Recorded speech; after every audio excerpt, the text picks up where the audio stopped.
Certains conseils donnés sur les réseaux sont bien et d'autres sont à jeter à la poubelle, littéralement. Je me suis dit que ce serait cool de rassembler tous les conseils que j'ai entendus par-ci et par-là et d'en faire une tier list. Si tu ne me connais pas, je m'appelle Nima, je suis experte Shopify et coach e-commerce.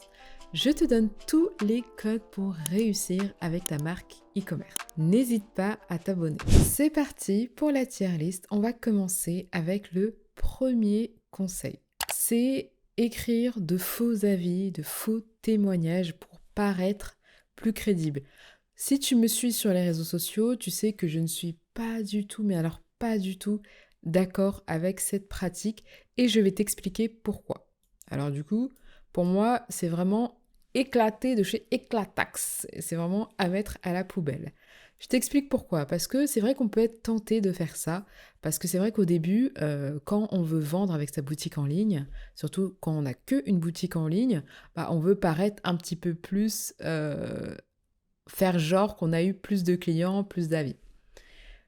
À la rigueur, ce que tu pourrais faire, c'est, je ne sais pas si tu as des proches ou tu as des amis qui pourraient tester tes produits et te donner de vrais retours, pas des retours biaisés hein, si possible, mais des vrais retours sur les produits s'ils ont aimé la qualité de tes produits. Et sinon, moi, je te conseille pas de faire ça parce que de toute façon, il y a deux types de preuves sociales. Donc, la première preuve sociale, c'est tout ce qui t'appartient, tout ce que tu peux un petit peu contrôler. Par exemple, sur le site, si quelqu'un te met un mauvais avis, tu peux le cacher. D'accord? On est d'accord? Et les consommateurs sont assez conscients de ça. Déjà, il y a une hiérarchie dans les avis. C'est-à-dire que un avis écrit sera moins fort qu'un avis avec photo, qu'un avis avec vidéo. Parce que du coup, un avis avec vidéo, ça a vraiment beaucoup de valeur. C'est un petit peu plus compliqué pour tricher, je pense que tu as compris. Déjà, il y a une hiérarchie. Ensuite, les gens, ils se disent que, en fait, tu peux payer des gens ou tu peux écrire juste des faux commentaires. Donc voilà. Donc en fait, ils ont plus confiance en la deuxième catégorie de preuves sociales. C'est tout ce qui est télé, magazine, même si tu peux acheter, hein, on est d'accord. Tout ce qui est Trustpilot, Google et que tu peux pas trop contrôler. Tout ce qui est avis sur les réseaux sociaux aussi. Je ne te conseille pas de faire ça, même si c'est très tentant. On passe à la suite. Alors, ça c'est copier les marques des concurrents ou des marques étrangères. Alors là, moi j'ai un problème déjà avec le terme copier. Je trouve que copier c'est naze, c'est nul, c'est éclaté. Tu peux totalement t'inspirer et je te conseille d'ailleurs de t'inspirer de tout ce qui se fait ailleurs, même à l'étranger ou même dans ton pays. C'est très important et même si c'est pas dans ton secteur d'activité, ça peut te donner des idées. Je le mettrai dans mouais parce que c'est pas complètement éclaté. Enfin, copier c'est éclaté, mais sinon go pour s'inspirer, pour avoir des idées et pour voir ce qui marche chez les autres. Mais attention, pareil, il ne faut pas copier-coller parce que eux, ils ont un type d'entreprise, ils ont une équipe, ils ont tout ça que toi peut-être tu n'as pas. Donc tu peux pas venir copier-coller leur stratégie, leur marque, leur identité, leur branding comme ça. Je dois te parler de Gameplace. Qu'est-ce que c'est Gameplace? C'est la méthode que j'ai créée pas à pas en 6 semaines pour t'aider à vendre régulièrement tes produits à ton audience avec ta création de contenu et sans dépenser 1 euro en publicité. Si tu ne me connais pas, moi je suis une personne, j'aime quand c'est simple et concret. Donc j'ai réfléchi pendant des semaines et des semaines pour réfléchir à cette méthode. Et donc voici le programme. Vérifier simplement que ta niche est OK en 3 jours sans être expert et rectifier le tir si jamais tu t'es trompé sans tout changer. Se différencier efficacement de tes concurrents pour que même si tu es plus cher, on achète quand même chez toi. Rendre tes produits irrésistibles aux yeux de ta cible. Tu ne peux pas le rendre irrésistible aux yeux de tout le monde, ce n'est pas possible, mais il faut le rendre irrésistible aux yeux de ta cible. Ensuite, convertir ton trafic avec un site internet brandé, fonctionnel, qui marche et qui inspire confiance sans y passer des semaines. Créer du contenu régulièrement sans s'épuiser, qui plaît à ton audience et qui donne envie d'acheter tes produits. Si ça t'intéresse, le lien est dans la bio avec les dates de session. Tu auras accès à une communauté privée, des lives tous ensemble, donc je pourrais te donner des feedbacks en live, et des formations bonus comme par exemple comment fixer son prix de vente TTC, très important pour ta rentabilité. Attention, les places sont limitées, donc comme je l'ai dit, si tu es intéressé, c'est dans la description. Ensuite, les lives, ça ne marche pas du tout en France, ça sert à rien de faire des lives. Moi, je suis pas d'accord avec ça. C'est vrai que en France, contrairement aux États-Unis ou en Chine, c'est pas très démocratisé, si je peux dire ça comme ça, à part les lives sur les réseaux sociaux. Et puis, ça demande beaucoup de techniques, de ressources, donc c'est vraiment compliqué. Moi, j'ai déjà assisté à 2 lives, de celui de Uniqlo et l'autre marque, je ne m'en rappelle plus. C'était vraiment super et même les retours étaient vraiment bien parce que c'est quelque chose que les marques ne font pas. Donc, déjà, juste comme ça, toi, tu peux te distinguer. Donc, moi, je suis pour les lives et je t'invite même à faire des lives, que ce soit sur TikTok ou sur ton site. Alors, sur ton site, c'est un petit peu plus compliqué parce qu'il faut plus de techniques. Il faudrait quelqu'un qui t'accompagne pour ça. Mais sur les réseaux sociaux, en tout cas, go, go, go. Ensuite, le médiateur, on s'en fout pour le début, tu n'en as pas besoin. Alors ça, c'est un conseil qui est éclaté. Parce que le médiateur, c'est obligatoire. Si tu vends à des particuliers, tu es obligé d'avoir un médiateur de la consommation. Qu'est-ce que c'est un médiateur? En fait, c'est quelqu'un qui va un petit peu faire la médiation entre ton client et toi si vous n'arrivez pas à vous mettre d'accord lors d'un désaccord. Justement, par exemple, quelqu'un veut se faire rembourser, toi tu ne veux pas. La personne a le droit d'aller contacter ton médiateur qui normalement le contact est présent dans tes CGV, j'espère pour toi. Il faut normalement, quand tu commences à vendre, il faut un médiateur. Voilà. Si tu l'as pas tout de suite, c'est pas très grave, mais quand même, il faut faire vite les démarches. Et c'est un service, bien sûr, que tu payes, toujours, à l'année, sur 2 ans, sur 3 ans. Enfin, ça dépend des médiateurs. Ensuite, Black Hat SEO. Alors ça, en fait, c'est un ensemble de pratiques un petit peu malveillantes, un petit peu malicieuses, un petit peu, voilà, que Google n'aime pas, mais qui, toi, peuvent te permettre de, en tout cas au début, pour moi, te permettre d'avoir un petit peu plus de trafic. Mais c'est des procédés qui ne sont pas très aimés, donc tu risques des sanctions comme le blacklist ou une perte de positionnement. Donc moi, je conseille pas du tout. Vous avez vu le nom Black Hat SEO? Généralement, quand il y a black dedans, c'est que c'est pas ouf. À part Black Friday, c'est un petit peu raciste, mais bon. Ce conseil-là, faire tout ce qui est Black SEO, Black Hat SEO, ça peut marcher au début, mais après, je trouve que c'est un petit peu limite. Alors là, le conseil que souvent des personnes donnent sur les réseaux, c'est que ça sert à rien de faire des marques avec du stock. Mieux vaut faire du dropshipping parce que c'est beaucoup mieux. Alors moi, je suis pas trop d'accord avec ça. Je suis d'accord dans le sens où c'est bien parce que t'as pas de stock. C'est pas toi qui t'occupes de la livraison, etc.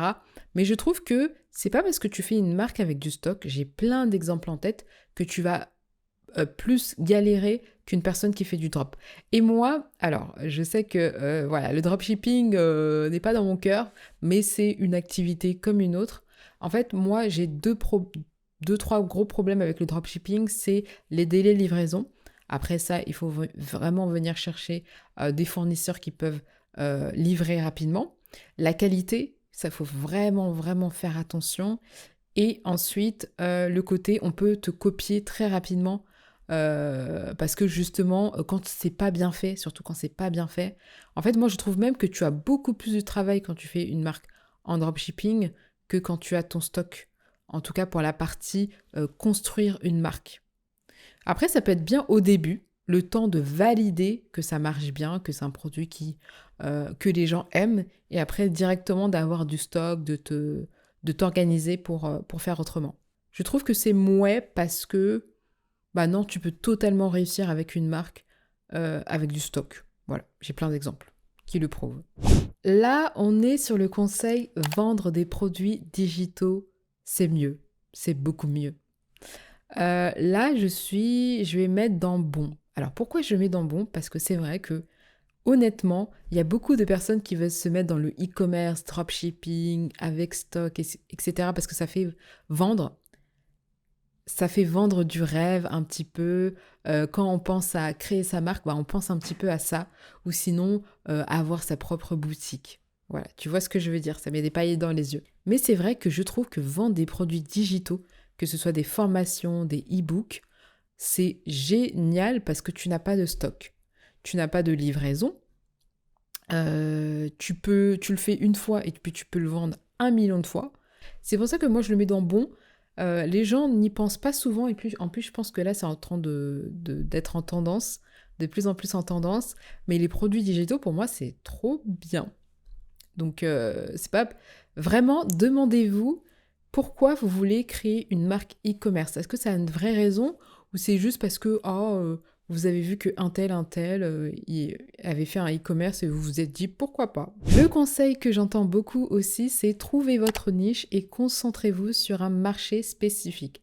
Alors là, pour moi, on est dans bon, génial. Je vais mettre génial parce que pour moi, vraiment, c'est ça en fait. Il faut vraiment que tu te spécialises sur une niche, sur une cible bien précise, parce que même pour toi, en termes de communication, même quand tu feras de la publicité, même quand tu vas faire du SEO, du référencement naturel, bah, si tu n'as pas de niche précise, ça va être très compliqué pour toi. Et moi, d'ailleurs, pour Gameplace, le deuxième module, c'est se différencier. Bah, pour te différencier, tu peux pas être l'entreprise numéro 1 en France. Tu peux être peut-être l'entreprise numéro 1 en France qui fabrique des poupées avec la peau noire, par exemple, parce que tu es dans une niche bien précise. C'est beaucoup plus facile de faire des ventes comme ça que de se dire, ok, j'ai comme concurrent Amazon, j'ai comme concurrent un tel, ça va pas du tout. Même pour toi, pour trouver tes concurrents, pour lister tes concurrents directs et pour dire, ok, je me différencie d'eux, et ça va être compliqué. Donc moi, franchement, c'est génial comme conseil. Tu as le conseil de, vraiment, faites des photos professionnelles pour mettre en valeur vos produits. Et pour moi, ce conseil, il est génial. Pourquoi?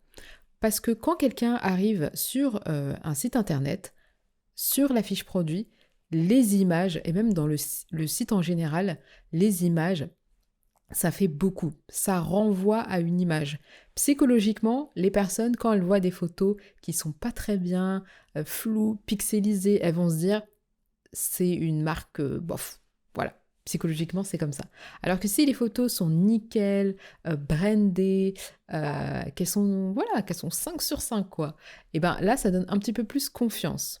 Donc c'est pour ça que je me dis vraiment, surtout dans une fiche produit, c'est 60% et ça peut même aller au-dessus dans certains domaines d'activité comme la cosmétique ou le prêt-à-porter. Donc ça, c'est très, très important.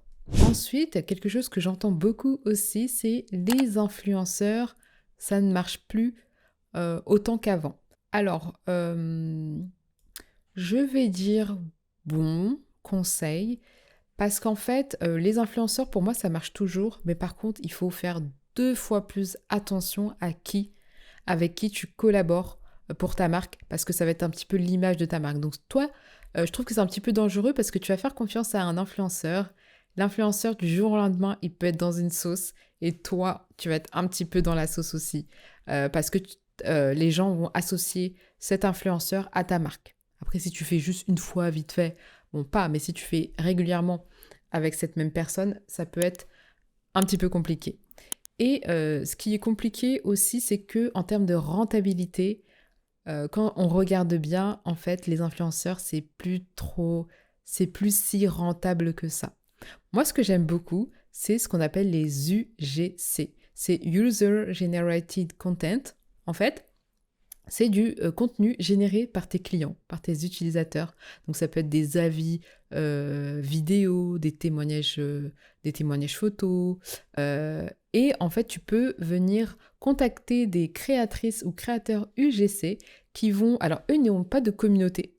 Du coup, ils sont moins chers. mais ils vont te faire du contenu un petit peu propre, un petit peu bien brandé, comme tu veux. Tu leur donnes un script et ils le font. Donc franchement, ça, c'est vraiment pas mal. Donc pour moi, ouais, les influenceurs, ça marche plus autant qu'avant. En plus, il y a beaucoup d'histoires d'influenceurs où en fait, j'ai payé cette influenceuse 2000 euros, elle m'a rapporté 5 ventes.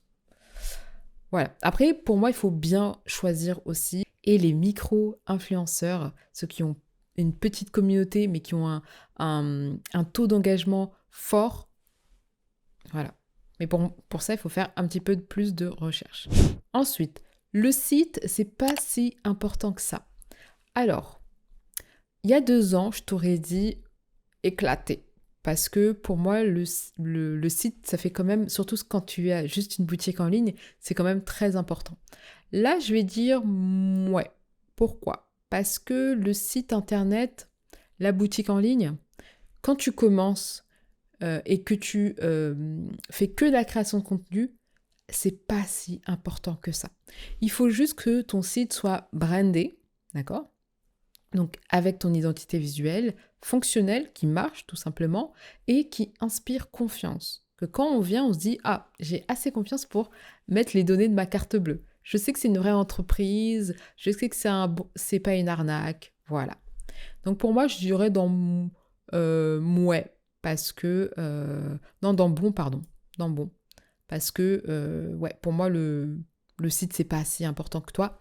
Si tu commences, et si tu n'as que la création de contenu, si tu fais de la pub, si tu as beaucoup de sources de trafic, non, là vraiment, le site internet c'est très important, il faut qu'il soit super optimisé. Acheter de faux abonnés. Est-ce que j'ai besoin d'en dire plus? Je pense pas, c'est éclaté, c'est un petit peu comme les faux avis, ça ne sert à rien pour moi. Après, si tu veux le faire, tu le fais, mais de toute façon, à un moment, que ce soit Instagram, TikTok, YouTube, ils vont capter que c'est des faux abonnés et ils vont te les enlever, ils vont te les supprimer. Donc, est-ce que ça sert vraiment? À la rigueur, peut-être que ça servirait si tu veux atteindre les 1000 abonnés pour faire des lives. Ouais, ouais, mais bon, après, si on te les enlève, et après, peut-être ils risquent de bloquer ton compte. Ça aussi, ça peut être catastrophique pour toi. De tous les canaux d'acquisition client, c'est les réseaux sociaux qui number one. Alors, moi, je vais dire ouais, même si je suis un petit peu d'accord avec ça. Pourquoi? Parce que les réseaux sociaux, c'est bien, parce que c'est gratuit. C'est-à-dire que tu crées ton compte et du jour au lendemain, tu peux toucher des milliers de personnes gratuitement. Si tu veux faire l'équivalent en publicité, ça va te coûter une bonne somme d'argent. Donc pour moi, je trouve que les réseaux sociaux, c'est bien. Par contre, le point négatif, c'est qu'en fait, il faut que tu fasses tout le temps, régulièrement du contenu. Si tu n'as pas de stratégie, si tu n'es pas organisé, tu vas t'épuiser mentalement. Je ne rigole pas. Tu vas t'épuiser parce que ça prend ton énergie, ça prend toute ton énergie. Donc moi, ce que j'aime bien dire, c'est vraiment batcher. C'est-à-dire, tu te prends une journée, tu fais tout le contenu pour ta semaine, ou même pour 2 semaines, ou pour 3 semaines, et comme ça, tu as juste à monter, à mettre les petits détails, quoi. Et ça va t'arranger. Mais vraiment, les réseaux sociaux, pour moi, franchement, cœur sur les réseaux sociaux. Pour moi, il faut commencer avec les réseaux sociaux, te prouver que tu peux vendre par toi-même, sans publicité, sans influenceur, sans SEO, etc. Vendre par toi-même, même si c'est que 20 ventes, mais il faut apprendre à vendre. Et c'est ce que je t'apprends dans Gameplace, parce que même si t'aimes pas ça, t'es obligé. Après, il y a plein de manières de vendre, d'accord? Vendre, ça veut pas dire être un vendeur de tapis, genre dire « Ah, achetez mes produits, achetez mes produits, achetez mes produits !» Non, c'est pas ça. Il y a une manière beaucoup plus soft, beaucoup plus clean de vendre, et ça, je t'apprends tout ça. Après, chacun sa personnalité aussi. Et les réseaux sociaux, ce que j'entends souvent aussi, c'est « Ouais, mais moi, j'ai pas envie de me mettre sur les réseaux parce que j'ai pas envie de me montrer. » C'est vrai que quand tu te montres pas, bah c'est comme là, hein, si je me montre pas, il y a beaucoup de moins de connexion. Parce que là, t'entends ma voix, tu vois mon visage. Il y a quelque chose qui se passe entre toi et moi. Et du coup, quand tu te montres pas, moi je dis, si tu te montres pas, au moins qu'on entende ta voix. Au moins ça. Vraiment, c'est le minimum pour essayer de connecter. Ensuite, Construire une marque forte et cohérente avec une identité visuelle qui se différencie et une communication efficace, pour moi, tu l'auras compris, c'est génial. Parce que en gros, c'est comme si tu faisais une maison, d'accord? Tu fais une maison.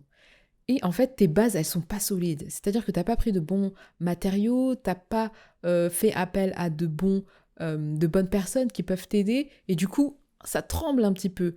Et à la moindre secousse, ta maison, elle est out. Donc pour moi, c'est la même chose. Vraiment construire une marque solide avec un branding, prendre le temps aussi. Il faut pas être trop dans le rush. Il faut prendre le temps de réfléchir, de faire en sorte que tout soit cohérent et surtout de bien analyser ta cible. D'accord? Donc ça, c'est vraiment top et c'est ce qu'on apprend dans Gameplace. Tu me vois venir à chaque fois.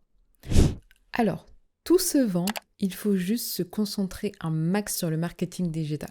Alors, je suis d'accord avec le truc de tout se vend, mais par contre, non. Ok, peut-être qu'au début, tu vas faire beaucoup de ventes et là, tu seras I'm a millionaire, I'm a millionaire. Et puis 2 mois plus tard, tu vas voir que les gens, ils vont dire non, arnaque, rembourser. En fait, ça sert à quoi? Ça sert à quoi de faire ça? Donc, c'est top le marketing digital parce qu'il faut apprendre ça, il faut connaître les techniques pour être stratégique et pour vendre plus, d'accord? Mais c'est pas ça le plus important. Pour moi, le marketing vend, mais la qualité fidélise. Et quand je dis la qualité, c'est la qualité du produit, la qualité de ta communication, la qualité de ton branding. Et vraiment, ça, surtout ton produit. Parce que si tu pars avec un produit qui est naze, même si tu es hyper fort pour vendre, tu vas vendre. Mais comme je t'ai dit, après, tu auras des retours catastrophiques. La réputation, ça va vite, hein. Il faut des années pour construire une réputation et 1 minute pour la détruire entièrement. Ça va très très vite. Donc pour moi, je dirais dans le mouais, parce que le marketing c'est ok, mais la qualité avant tout. Un petit peu comme avec les réseaux sociaux, c'est débuter avec le SEO. C'est-à-dire que tu fais que du SEO principalement.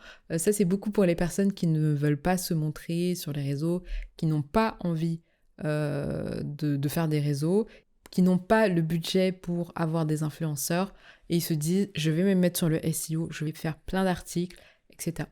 Alors moi, débuter avec ça, si t'as pas de problème de rentabilité, c'est-à-dire que si tu dis bon voilà, moi c'est bon, les 4 premiers mois, les 6 premiers mois, c'est ok, j'ai pas besoin d'argent tout de suite, j'ai pas besoin de rentabilité, j'ai pas besoin de rentabiliser tout de suite. Pour moi, ça va. Mais par contre, commencer avec le SEO directement, pour moi, il faut te former. Parce qu'il faut comprendre. Le SEO, c'est pas compliqué, mais il faut comprendre comment ça fonctionne parce que c'est toujours la même chose. D'accord? Et moi, c'est quelque chose que je délèguerais. Parce qu'il y a plein de petites choses. Il y a tout ce qui est technique. Donc, rapidité du site, etc. Ensuite, il y a le contenu. Donc, tu dois rédiger. Si t'es pas bon, si t'as pas une bonne plume, si tu sais pas, il faut que tu apprennes à rédiger de bons articles, de bons contenus. Et ensuite, il y a le côté notoriété. Donc, tout ce qui est backlinks, tout ce qui est réseaux sociaux, tout ce qui est, tu vois. Donc, c'est un ensemble de choses. Et pour moi, commencer avec ça, c'est un petit peu compliqué. Et surtout, ça prend un petit peu de temps pour que tes articles se positionnent sur des mots-clés. Donc pour moi, commencer avec le SEO, non, ouais. Alors ça, c'est pas un conseil que j'ai entendu, mais c'est beaucoup de personnes qui sont venues me voir. Nima, qu'est-ce que tu penses de ça? J'ai une boutique en ligne, mais je n'arrive pas, vraiment pas, j'ai pas le budget pour déléguer cette partie-là, pour que quelqu'un me fasse le site internet, et je n'y arrive pas. Je suis naze en informatique. Qu'est-ce que tu penses de vendre d'abord en DM, sur les réseaux? Alors, là, c'est un petit peu un sujet épineux. Je suis d'accord et en même temps, je suis pas d'accord. Je suis pas d'accord parce que quand tu vends en ligne, il faut quand même une boutique en ligne, ça fait beaucoup plus sérieux. Et l'avantage quand tu as une boutique en ligne, c'est que même quand tu dors, tu peux vendre. Donc à n'importe quelle heure, t'es pas obligé d'être là pour répondre justement en DM. Mais par contre, J'ai eu le cas de 2 personnes qui ont fait ça et elles ont quand même vendu. Donc, franchement, il faut se débrouiller. Voilà, si t'as pas le choix, vends en DM, c'est pas grave, vends en DM au début. Après, c'est compliqué parce que tu dois avoir des mentions légales quand tu vends des choses. Donc, à la rigueur, vends sur Vinted, des choses comme ça qui sont un petit peu plus cadrées. Bon, moi, je suis plus dans le mouais. Je conseille pas, quoi. Je conseille pas même un site super simple. Juste la page produit. Ah, celle-là, je m'y attendais. Ça me fait rire. Ça me fait rire parce que c'est sûr qu'on m'englobe dedans parce que, en fait, c'est le truc les formateurs sont des arnaqueurs. C'est mieux d'y aller tout seul. C'est mieux d'apprendre tout seul. Alors, moi, je suis dans le mouais parce que tous les formateurs ne sont pas des arnaqueurs. Moi, je suis pas une arnaqueuse, hein. Voilà. Et après, je peux comprendre parce qu'il y a eu... En fait, c'est de l'argent un petit peu facile de faire des formations. Donc, il y a des gens, ils vont te montrer des fausses choses, des faux avis, justement, des faux avis vidéo, des faux trucs comme ça, des fausses histoires sur eux, sur « ouais, je suis devenue millionnaire », etc. Alors, voilà. Et toi, quand tu t'y connais pas, tu dis « waouh » et tout, je vais acheter sa formation. Comme ça, il va me donner toutes les méthodes, il ou elle, hein, va me donner toutes les méthodes pour avoir des millions. Donc, je peux comprendre, mais vraiment, n'hésitez pas à vous renseigner sur les personnes. Regardez les avis, regardez sur Google, Trustpilot. Vraiment, suivez cette personne-là dans son quotidien avec les stories, vous allez voir. Généralement, ça se ressent un petit peu. Voilà, ça se ressent un petit peu. Donc pour moi, mouais, parce que franchement, quand vous y connaissez rien en e-commerce, faites-vous accompagner. Vraiment. Et c'est pas parce que j'ai une formation, mais moi, j'ai dépensé plus de 5 000 €, je crois, en formation et en accompagnement.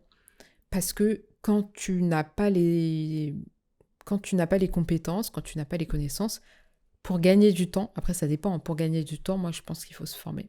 Alors là, c'est trop analyser ces chiffres, ce n'est pas bon, c'est pas productif, voilà. Alors là, je suis plutôt dans le mouais, parce que les chiffres ne mentent pas. Les chiffres ne mentent pas. C'est vraiment très important d'analyser ces chiffres. Moi, ce que je conseille, c'est toutes les semaines et tous les mois. Comme ça va te permettre de faire des bilans et de se dire, OK, qu'est-ce que je dois changer pour faire mieux? Voilà. Donc pour moi, c'est moins voire éclaté parce que il faut analyser après trop tous les jours, toutes les heures. Non, voilà, c'est pas ça. Il faut toujours un équilibre. Trop, c'est pas bien. Mais pour moi, il faut, hein, t'es obligé.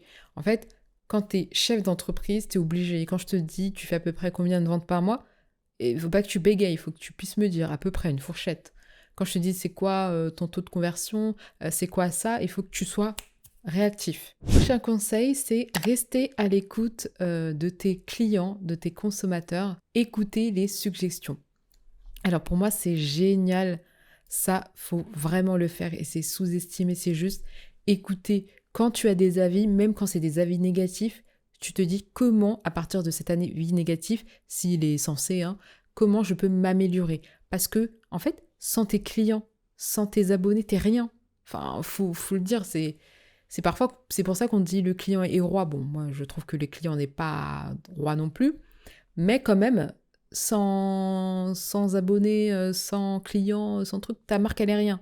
Donc, en fait, il faut que tu les écoutes. Quand ils te disent quelque chose, tu es à l'écoute. Ok ? Super important. Ça, je mets dans génial, je mettrais même dans la fusée. Ensuite, faire une étude de marché, c'est obligatoire.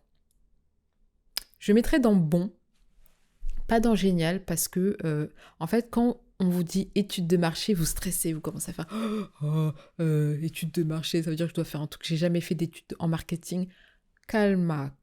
Il n'y a pas besoin de faire un truc compliqué, c'est juste aller vers le marché, aller vers les gens et leur dire qu'est-ce que tu en penses de ça. Je pense que tu es vraiment la cliente idéale. Qu'est-ce que tu en penses? Qu'est-ce que je pourrais améliorer? Vraiment, c'est ça. Regarder des chiffres pour voir si le marché il est en déclin, il est en croissance. Plein de choses comme ça que je t'apprends. D'ailleurs, je t'apprends à valider ta niche en 3 jours, même si tu n'es pas expert. et rectifier le tir si jamais tu t'es trompé sans devoir tout changer, quoi. Donc ça, c'est très très important.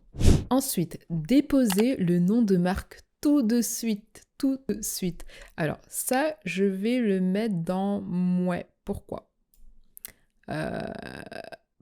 Alors, parce que on va peut-être me taper sur les doigts, mais pour moi, quand tu n'as pas un design innovant, un produit innovant, quelque chose que tu ne veux surtout pas te faire copier, là tu fonces. C'est 190 € pour 10 ans de protection et 40 € par classe supplémentaire. Parce qu'en fait, tu déposes ton nom de marque, ton idée de marque, sur une ou plusieurs catégories. D'accord? Donc pour moi, c'est important. Mais j'ai vu beaucoup de personnes, malheureusement, arrêter après 3-4 mois leur e-commerce. Et c'est vrai que tu payes cette somme-là pour finalement arrêter. Et parfois, j'en vois aussi des gens changer de nom. Donc, en fait, quand tu changes de logo, quand tu changes de nom, il faut refaire les démarches. Vous voyez ce que je veux dire? Donc, attendre d'un petit peu valider, peut-être 2-3 mois. Et une fois que tu as ça, tu fonces. Par contre, il faut le faire. Hein. Ça, c'est vrai. Il faut le faire au bout d'un moment. Il faut vraiment déposer le nom de marque, surtout si tu veux pas te faire voler. Et ensuite, tu as le nom de domaine qui est très très important aussi. Ça, vraiment, tu fonces tout de suite, tu te poses pas de questions. Ensuite, prospecter des clients par mail. Alors là, pour moi, je le mets dans mouais, mais je vais t'expliquer parce que pour moi, en e-commerce, ça n'a pas trop de sens de faire ça, puisque justement, c'est un autre type d'activité. Mais ça peut être très intéressant si tu as des produits high ticket, c'est-à-dire des produits qui sont très très chers et que tu vas justement aller voir des clients pour ça et voir des clients peut-être B2B même.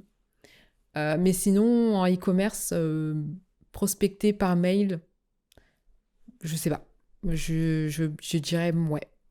Voilà. J'ai pas grand-chose de plus à dire sur ça. Ensuite, le mindset, c'est hyper important et ça, je vais mettre dans génial parce que le mindset, je sais que c'est quelque chose qu'on vous rabâche sans cesse. Et ça peut être en gros, ouais, ils disent mindset parce que voilà, c'est un petit peu hype. Mais pas du tout. Moi, c'est vraiment quand je me suis lancée qu'en fait, je me suis dit, le mental, si t'as pas un mental, un minimum, mais tu arrêtes, hein. Enfin, tu peux pas, c'est pas possible. En fait, tu auras tellement de hauts et de bas que ça va être hyper compliqué. Donc toi, si tu n'as pas une raison forte qui te motive pour te lever, pour même quand tu n'auras pas beaucoup de vues, pas beaucoup de ventes, tu lâches pas, tu persévères, le mindset, c'est important. Être le moins cher sur son marché te permet d'avoir plus de ventes. Éclataxe. Pour moi, être le moins cher sur son marché, c'est un petit peu compliqué. Surtout si tu as un positionnement prix et tu te dis, en fait, moi, voilà, je suis le moins cher. Je suis le moins cher, un petit peu comme à la Lidl, à la Free. Et tu te dis, voilà. Au début, ça peut être rassurant parce que tu te dis, en fait, je suis moins cher, donc c'est sûr que les gens, ils vont venir vers moi. Mais en fait, ça marche pas du tout comme ça. C'est vraiment, au niveau de tes produits, c'est au niveau de la valeur perçue que les gens ont. Et quand tu es moins cher, déjà, au niveau de ta rentabilité, de tes marges, voilà, c'est un petit peu compliqué. Et aussi, tu dois te battre, en fait. Dès qu'il y a quelqu'un qui va venir qui est moins cher que toi, les gens, ils vont aller vers le moins cher. Parce qu'en fait, toi, dans ta tête, c'est « Ah oui, lui, Lidl, c'est le moins cher. Ah oui, Free, c'est le moins cher. » Vous voyez ce que je veux dire? Donc pour moi, c'est pas une stratégie hyper bien. Non, justement, on veut faire en sorte, et d'ailleurs j'apprends ça dans Gameplace, on veut faire en sorte que même si tu es plus cher, on achète chez toi en augmentant la valeur perçue de ton produit. Ensuite, surveiller sa e-réputation, c'est très important. Là, je vais le mettre dans bon. Là, je vais le mettre dans bon parce que surveiller sa e-réputation, c'est très important. Parfois, les gens ils vont parler de toi, tu vas même pas savoir, tu vas même pas pouvoir réagir et ça va être catastrophique parce que les gens ils vont parler sur toi et tu ne pourras pas te défendre. Donc vraiment, il faut s'armer pour venir surveiller sa e-réputation sur les réseaux. Dès que quelqu'un te mentionne des trucs comme ça, des trucs bizarres, regarde bien pour voir qu'est-ce que la personne a dit. Quand les gens te mettent des mauvais commentaires sur tes réseaux sociaux, tu n'effaces pas parce que la personne va trouver autre chose pour te casser ta réputation. Tu réponds le plus rapidement possible et de manière bienveillante. Et ensuite, tu as Google Alert qui dès que quelqu'un fait un article sur toi ou quelque chose comme ça, tu reçois une notification. Ensuite, tu as d'autres outils, mais je crois que Google Alert, c'est gratuit. Ensuite, utilise du marketing agressif, ça fait vendre. Alors là, je vais le mettre dans moi parce que moi, j'aime pas. Déjà, quand on me le fait sur moi, du marketing agressif, où on te culpabilise, genre, si tu prends pas ma formation, t'es nul, vraiment, même si t'as pas l'argent, prends un prêt ou je sais pas quoi, quand on veut, on peut. Non, moi, j'aime pas du tout ça. Non, non, non. Alors, le marketing agressif, c'est vrai que ça marche. Je vais pas mentir. Les codes promo, les trucs comme ça, les faux codes, les fausses réductions, ça marche. Mais est-ce que tu as envie d'être ce type de marque? Je ne pense pas. Vendre à l'international dès le début. Pour moi, je le mets dans moi. Pourquoi? En fait, quand tu vends à l'international, déjà, il faut penser aux frais d'expédition. Voilà. Ensuite, il faut penser au service client. Ok, tu peux utiliser Google Trad, mais je trouve que ça fait pas très pro, mais tu peux. Et il faut penser aussi au plus important, c'est la traduction. D'accord? La traduction sur le site. Il faut pouvoir gérer ça et c'est vraiment pas facile. Donc moi, je te conseille de commencer avec la France, Belgique, voilà, des trucs comme ça, si tu es en France, hein, et après de t'exporter. Enfin, voilà. Après, ça dépend. Si tu es en dropshipping, bon, voilà, peut-être pourquoi pas. Mais tu as toujours le service client qu'il faut gérer et la traduction. Donc on en revient au même. Ça, généralement, c'est un conseil que vous n'aimez pas entendre parce que c'est un petit peu chiant. Ça met pas des paillettes dans les yeux, quoi. Non, vous aimez bien les petits hacks, les petits trucs qu'on fait comme ça, par-ci, par-là. Mais c'est ça, en fait, la vérité, c'est être régulier dans sa communication. Et je mets génial, même si je pouvais mettre Skyrocket, fusée, je mettrais. Parce que être régulier, pour moi, ce qui vend, c'est la régularité, la répétition et les émotions. Et en fait, être régulier, c'est pas sexy, mais ça vend. Quand tu es régulier, en fait, tu as plus de chances d'être top of the mind dans la tête du consommateur. C'est-à-dire que si tu apparais souvent dans son feed, si tu apparais à la télé, si tu apparais et c'est pareil pour tous les secteurs d'activité, il faut être régulier dans sa communication. Que tu fasses du SEO avec la rédaction d'articles, donc il faut faire au moins une fois par semaine. Sur les réseaux, au moins plusieurs fois par semaine, l'emailing, etc. Il faut être carré avec ça. Et je sais, c'est compliqué. C'est d'ailleurs pour ça que j'ai mis en place un rendez-vous chaque lundi pour pousser mes membres à créer du contenu et les motiver. Parce que c'est vrai que quand on est tout seul, c'est assez compliqué. Tu as juste besoin de te former sur YouTube. Il y a déjà tout. Tu peux te former gratuitement. Alors ça, j'hésite entre bon et mouais. Parce que moi, je suis une adepte du gratuit. Hein. Il y a beaucoup de choses que j'ai appris sur YouTube, même avec des articles de blog, mais surtout sur YouTube. Et vraiment, il y a beaucoup de contenu de qualité. C'est pour ça que quand quelqu'un me dit « je trouve pas de truc », je dis « mais, arrête !» Il y a vraiment beaucoup de choses sur YouTube, que ce soit en français ou en anglais. Alors si tu maîtrises pas l'anglais, c'est vrai que c'est un petit peu compliqué. Mais même des petites formations pas très chères, genre sur Udemy, des choses comme ça, sur Place. Place, c'est une nouvelle plateforme à la type Udemy. Donc, tu as plein de choses comme ça. Tu peux pas me dire, je peux pas. Tu vois, il y a toujours une solution à tout. Si tu n'as pas le budget, moi, ouais, je te conseille de te former au moins sur YouTube. Tu as beaucoup d'infos, tu as mes vidéos. D'ailleurs, abonne-toi si ça t'a plu. Et voilà. Mais par contre, c'est vrai que c'est toujours ça. Si tu fais par toi-même, tu vas faire des erreurs. Puisque tu es débutant, pour moi, c'est mieux quand même de se faire accompagner, surtout quand tu n'y connais rien du tout. Voilà, c'est mieux, tu vas gagner du temps. Après, il faut bien choisir la personne aussi, hein, parce qu'il y a des personnes, c'est les escrocs. Voilà. C'était tout pour cette tier list. J'espère que ça t'a plu.